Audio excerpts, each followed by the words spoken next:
Is question number 27। अब question number 27 क्या है? Question number 27 is according to a psychologist the ability of a person to understand spatial concept is given by. तो ये आपको एक equation दी गई है जिससे एबिलिटी को जज करने की जो इक्वेशन है ये आपको दी गई है। Where T is what? T is the age in years. This is the ability and this is with respect to the age. जो एबिलिटी में जो चेंजेस आ रहे हैं with respect to the age वो आपको एक इक्वेशन दी गई है। Ability of a person to understand spatial concept with respect to the age, उसको जज करने के लिए एक इक्वेशन दी गई है a equal to 1/3 root T, where T belongs to. अब ये जो एज है वो 5 to 18 के बीच का टाइम पीरियड है, 5 years, from 5 years to 18 years.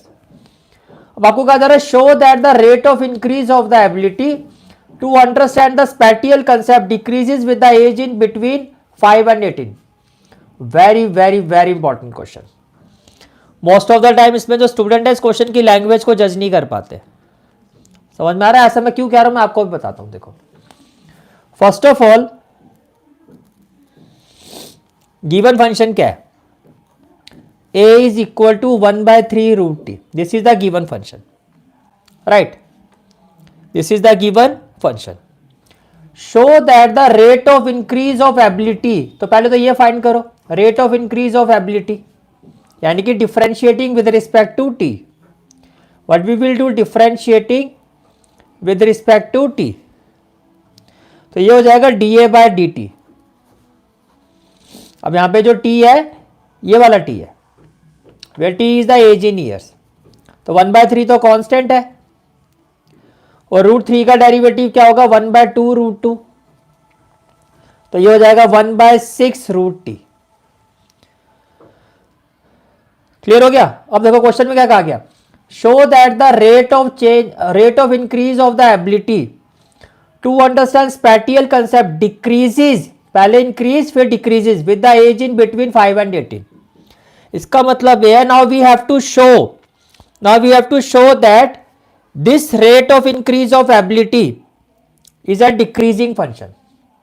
अब हमें यह शो करना है कि ये जो rate of decrease of ability है, ये जो rate of increase of ability है हमारा, ये एक डिक्रीजिंग फंक्शन है। अब हमें ये शो करना है। बात समझ में आ रही है? ठीक है, तो डिक्रीजिंग फंक्शन कैसे शो करते हैं? कहने का मतलब है अब ये एक ओरिजिनल फंक्शन की तरह एक्ट करेगा।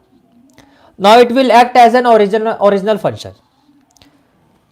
ठीक है, तो अब आप क्या करोगे? अब हम इस फंक्शन को डिफरेंशिएट करेंगे, differentiating with respect to T, differentiating with respect to T. तो जब आप इसको डिफरेंशिएट करोगे तो ये क्या हो जाएगा? d²a, और ये क्या हो जाएगा? dt²। ये तो हो गया 1/6 और √t का मतलब क्या हो गया? देखो ये ऐसे है 1/6, √t को मैं न्यूमरेटर में लेके जाऊंगा तो t⁻⁻⁻²। तो ये हो जाएगा n -1/2 और t⁻n+1 n-1। तो ये हो जाएगा t⁻n-1। तो -1/2 -1 क्या हो जाएगा? -3/2, -3/2। बात समझ में आ रही है? क्लियर हो गया? ठीक है, अब ये जो वैल्यू है, जब आप t की जगह 5 से लेके 18 के बीच में कोई भी वैल्यू रखोगे यहां पे वो नेगेटिव ही आएगी। कोई भी वैल्यू आप रखोगे यहां पे वो नेगेटिव ही आएगी। समझ में आ गया? कहने का मतलब ये है here d²a/dt² will be less than 0 for all t belongs to 5 to 18, for all t belongs to 5 to 18, 5 to 18। Clear हो गया? ठीक है, 5 से 18 के बीच में, इन बिटवीन का है, क्लोज इंटरवल ही आएगा। इन बिटवीन 5 से 18 के बीच में ओपन इंटरवल आएगा। कोई भी वैल्यू मैं रखूंगा, ये जो मेरा d²a/dt² है ये नेगेटिव ही आएगा। अब इसका क्या मतलब हुआ? This means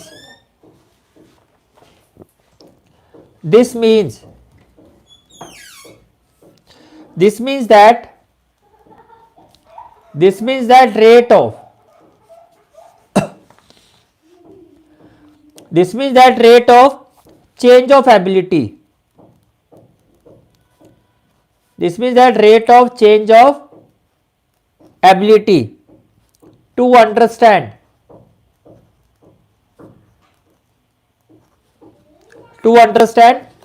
spatially concept, to understand spatially concept decreases का मतलब slows down with age, यानी कि जैसे जैसे एज बढ़ रही है वैसे वैसे स्पेशल कंसेप्ट को जो अंडरस्टैंड करने की जो एबिलिटी है वो हमारी डिक्रीज हो रही है। ये आपका क्वेश्चन था। This is the analysis of question number 27।